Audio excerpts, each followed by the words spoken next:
Fala pessoal, tudo bem? Como vocês estão? Eu sou o Vini Weiner e sejam todos muito bem-vindos a mais um episódio do Pergunte ao Vini, o nosso quadro de perguntas semanal em que vocês mandam suas perguntas, tiram suas dúvidas, pedem minhas opiniões sobre determinados assuntos e eu respondo em vídeo para vocês. Inclusive, sempre falo, é um dos vídeos que eu mais curto gravar para o canal porque por muitas vezes a gente dá uma quebrada no assunto do futebol. Então, recadinho antes. Quer ter a chance de eu responder a sua pergunta no vídeo da semana que vem? Então você pode ou colocar sua pergunta aqui nos comentários desse vídeo, ou então manda lá no meu Instagram, no @ViniWeinerCanalReserva. Com o recado dado, vamos então para as perguntas que eu selecionei para esse final de semana.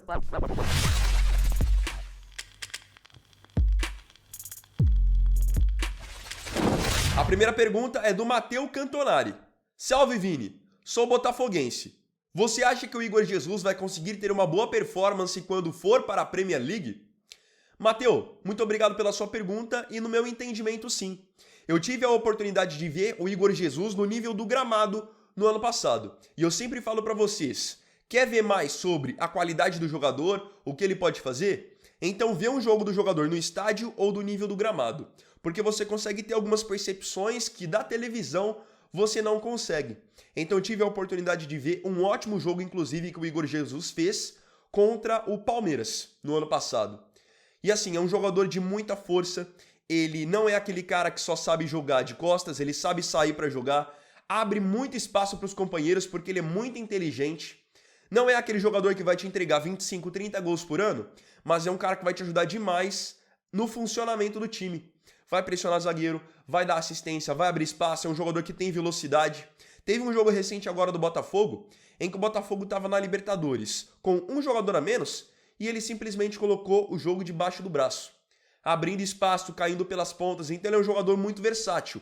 E por uma Premier League, um jogador com essas características ele vai muito bem.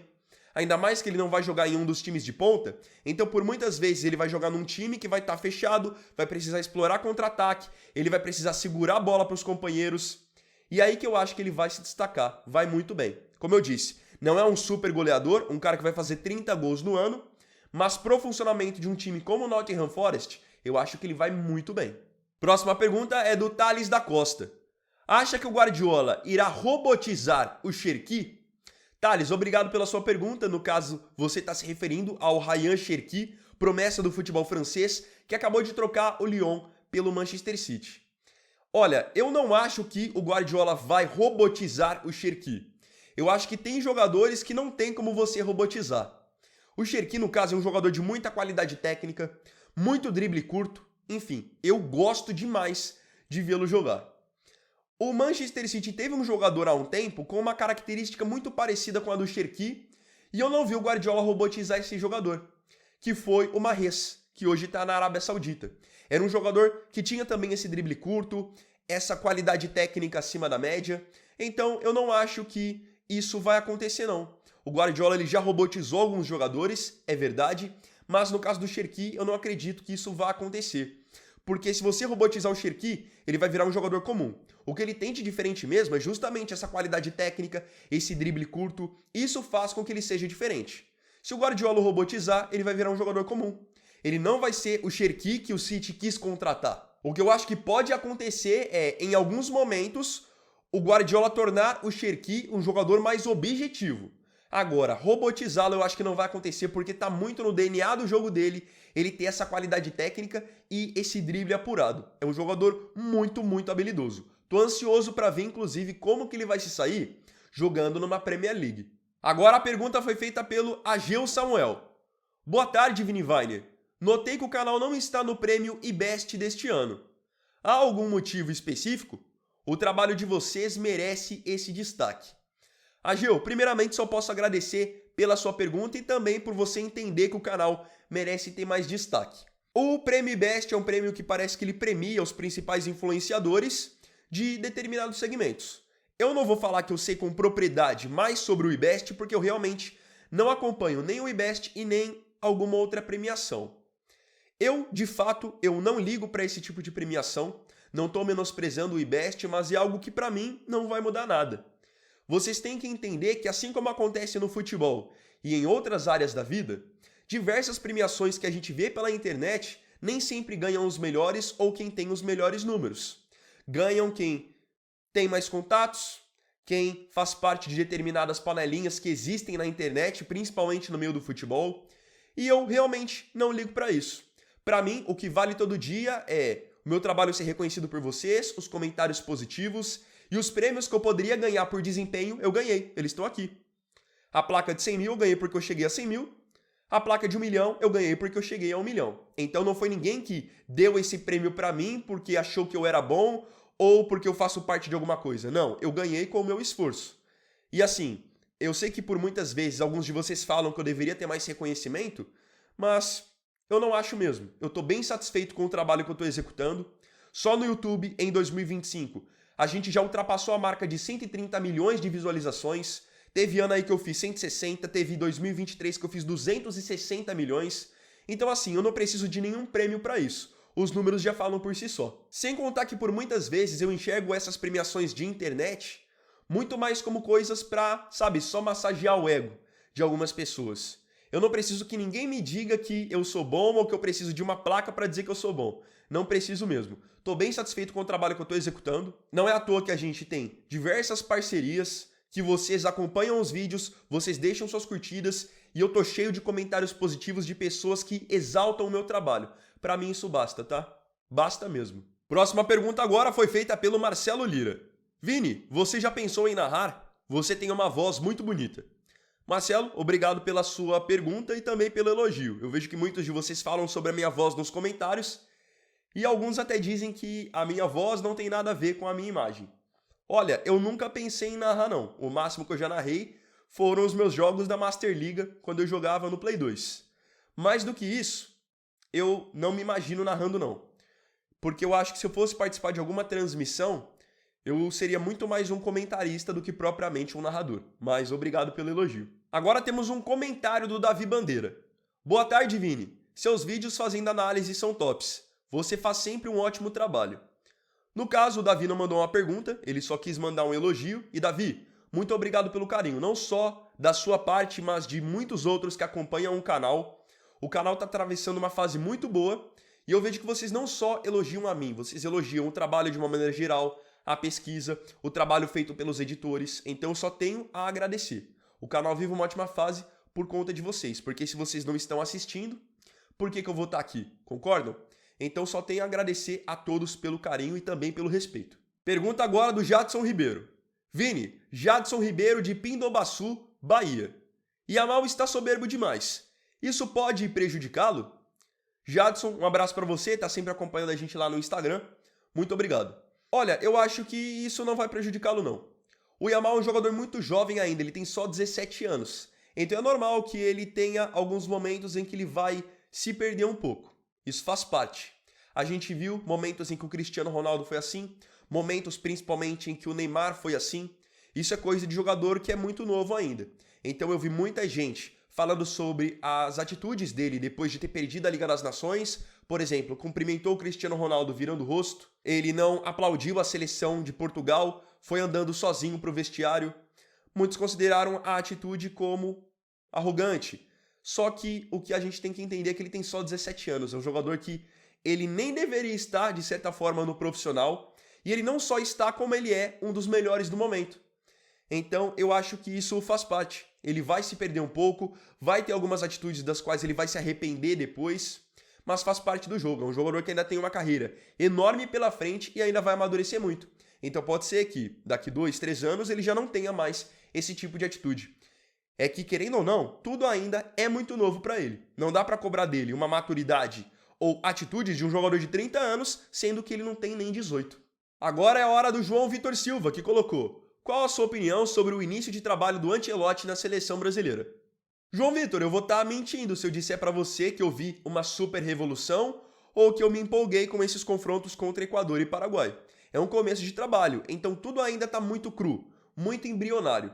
O que eu vou pegar de positivo dessa data FIFA foi a questão defensiva, onde nós vimos um Brasil mais sólido, sem ceder tantas oportunidades para os adversários. Gostei, por exemplo, que foi a partir de uma convocação do Ancelotti que o Alexandre Ribeiro passou a ter a oportunidade. Então isso dá pra gente pegar de positivo. Agora, dizer que ele revolucionou alguma coisa ou que fez algo de diferente, eu vou estar mentindo. Ele não teve nem tempo para isso. Então o que fica de positivo é essa questão da defesa e o fato de ele ter ganhado o jogo que teve em casa e ter carimbado a vaga para a Copa do Mundo. Agora, dá para cobrar uma evolução, algo do tipo? Acho que ainda é tudo muito cedo. Pergunta agora do Carlos Cruz. Foi muito falado que a defesa do Brasil agora está sólida. Será que aguenta um ataque igual de Espanha ou França? Ataques que eu considero mais ofensivos que o da Argentina. Vamos ver as cenas dos próximos capítulos. Carlos, obrigado pela sua participação. Fica complicado eu dizer que a seleção brasileira aguenta ou não aguenta seleções do nível da Espanha e da França se nós não as enfrentarmos. Então precisa rolar um enfrentamento para a gente tirar a prova, seja num amistoso ou não. Mas por que eu bato nessa tecla? Porque às vezes a gente fica com esse imaginário de que a seleção brasileira pode não aguentar e chega no jogo e nós somos surpreendidos. Por exemplo, quem imaginaria naquela Copa das Confederações de 2013 que o Brasil iria segurar a Espanha, que era a atual bicampeã da Euro e a atual campeã do mundo? Cada jogo é um jogo. Você pode pegar às vezes um jogo em que a França ou a Espanha não vão conseguir produzir nada e o Brasil sai com a defesa intacta. Então é tudo muito complicado. Como a gente não consegue dar certeza de nada, o que eu posso te dizer é que eu acho que seria muito difícil. Uma coisa é você marcar jogadores do nível das seleções do Equador e do Paraguai. Outra é você ter que marcar Mbappé, Olise e Dembélé, ter que marcar Nico Williams, Yamal e Oyarzabal. Claro que é um nível de dificuldade muito maior. Mas o que a gente tem que levar em consideração também é que vários dos defensores do Brasil jogam em times importantes da Europa. Marquinhos no PSG, Alisson no Liverpool, o Alexandro no Lille. Passou um jogo sem tomar gol contra o Real Madrid. Então é assim, cada jogo é um jogo. Mas eu entendi o que você quis dizer. Claro que é um nível de enfrentamento completamente diferente. A última pergunta do vídeo foi feita pelo GB_Van Dijk. Acabei colocando o nick dele aqui porque eu não achei o nome. Ele perguntou: Vini, você acha que qual time vai levar o Mundial de Clubes? E qual time brasileiro vai mais longe? É o seguinte, GB, obrigado pela sua pergunta, pela sua participação. Eu acho que o Mundial vai ficar logicamente com algum time europeu, só que eu vejo 3 times muito fortes. O PSG, por vir de uma tríplice coroa, com a moral lá em cima. O Manchester City, que não fez uma boa temporada, precisa dar uma resposta e acabou de se reforçar muito bem. E vejo o Real Madrid, que também não vem de uma boa temporada, tá agora com o novo treinador, o Xabi Alonso, e também precisa dar uma resposta. Então, para campeão, eu fico com um desses 3, Real, City ou PSG. Difícil citar apenas um. Agora, qual brasileiro vai mais longe? Pode ser surpreendente o que eu vou falar aqui, mas eu acredito que no fim, o brasileiro que vai mais longe pode acabar sendo o Fluminense, que é, dos 4 brasileiros, o que tem o menor investimento. E o porquê que eu acho que isso pode acontecer? Por uma questão de chaveamento. Porque, primeiramente, o Botafogo é um time que já tem um grupo muito complicado, onde eu acredito que ele não vai conseguir passar enfrentando o PSG e Atlético de Madrid. Esse já é o primeiro ponto. E aí no grupo do Palmeiras, o Palmeiras, passando em primeiro ou em segundo, ele vai pegar um dos classificados do grupo do Botafogo. Então, o Palmeiras pode enfrentar nas oitavas ou o PSG ou o Atlético de Madrid. Para mim também, já cairia aí. E aí, falando do Flamengo, o Flamengo, dependendo da posição que passar, vai pegar ou um Bayern de Munique ou um Benfica. Então por isso que eu cito que a questão do cruzamento ela é muito importante. Se o Flamengo pega um Bayern de Munique, para mim não tem jeito. Se pegar um Benfica, pelo menos tem chance de passar. E aí por que eu cito a questão de o Fluminense possivelmente acabar chegando mais longe? Pela questão do cruzamento. Porque o Fluminense está num grupo que é acessível para ele passar, que é no grupo do Borussia Dortmund, o Mamelodi e o San. E aí no cruzamento, o Fluminense pega quem passar do grupo da Inter de Milão. Então eles podem pegar a Inter de Milão e já ficar pelo caminho também, assim como outros brasileiros. Só que tem uma possibilidade de o Fluminense pegar nas oitavas o River Plate da Argentina ou o Monterrey do México também. Nessa possibilidade, para mim o Fluminense tem chance de eventualmente em um jogo eliminar o River, eliminar o Monterrey. São times mais dentro da realidade do futebol brasileiro. Concordam? Então, para mim, por isso que o Fluminense pode acabar chegando pelo menos nas quartas. Porque ele não teria, na teoria, um europeu que seria cruel como um Bayern de Munique, um Paris Saint-Germain, um Atlético de Madrid. Seria mais por isso, não necessariamente por investimento e qualidade do time. Agora, eu queria saber de vocês aqui nos comentários, suas opiniões sobre as perguntas e opiniões que eu trouxe nesse vídeo. Não se esqueça de comentar. E outra, quer ter a chance de eu responder sua pergunta no vídeo da semana que vem? Coloca aqui nos comentários ou manda lá no meu Instagram, @ViniWeimer_canal_reserva.